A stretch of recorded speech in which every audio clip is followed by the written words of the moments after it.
Yağan yağış kimi tələsmə canım,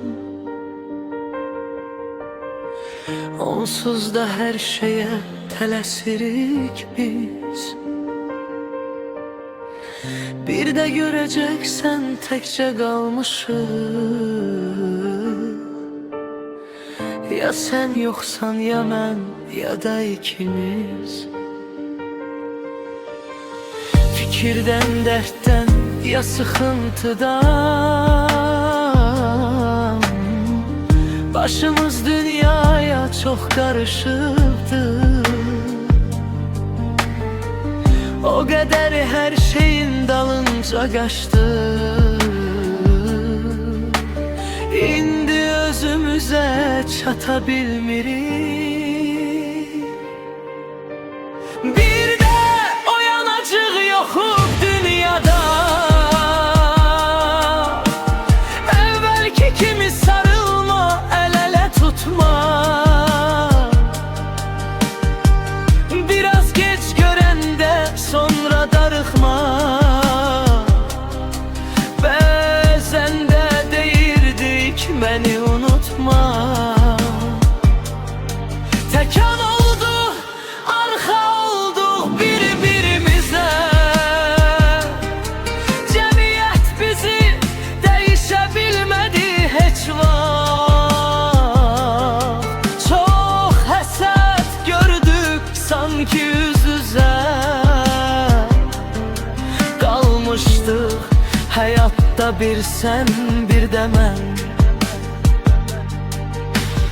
Bir müddət keçsə də demə bilsən bilirəm, ölüm məni seçsə də demə bilsəm bilirəm. Sən mənim ömrümə bülbül kimisən, məndən sonra demə bilsən bitirəm. Mən sənin hər dəfə parlaq üzünü, sevgidən alışıb yanan gözünü, bir damla su kimi təmiz və şəffaf, ruhunla sevdirdin mənə özünü. Yağış elə yağır ki tək şırıltısı, adamın ağlını alır aparır.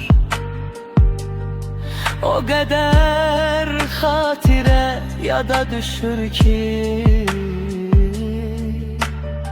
ruhumu özümdən çəkib qoparır. Nə idi bilmirəm bu qədər fikir, oyadır məndə axan yağışlar. Bəlkə də ömrümdə etdiklərimi Rəbbim lütf edər, məni bağışlar.